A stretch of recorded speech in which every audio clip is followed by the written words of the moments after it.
Assalamu alaikum, урматтуу дыйкандар. Биз мына түшүм жыйноонун убагында турабыз. Беделерди чаптырып, биз быйыл былтыр бул жерибиз негизи начар болгон. Аябай түшүмдү аз берген, гектарынан 100-түктөн эле берген. Анан быйыл ушу Байдыйкан менен байланыш, Байдыйкандан агрономдордон кеңеш алып, куртка каршы дары бердик, анан удобрение бердик, жалбырак менен Унимакс бердик. И суу менен дагы бердик да. Кудайга шүгүр, быйыл жакшы. Түшүм былтыргыдан караганда аябай жакшы. Гектардан 250ден берип атат.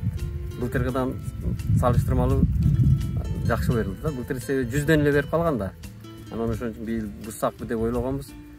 Бузбай калып ушундай агрономдордун кеңеши менен ушундай эмелерди колдондук.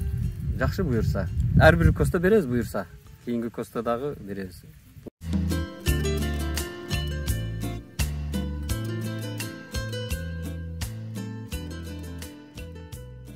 Жакшы. Түшүм жакшы да. Быйыл баа болбосо дагы, бирок түшүм жакшы. Былтыр баа болгондо түшүм жок болчу да.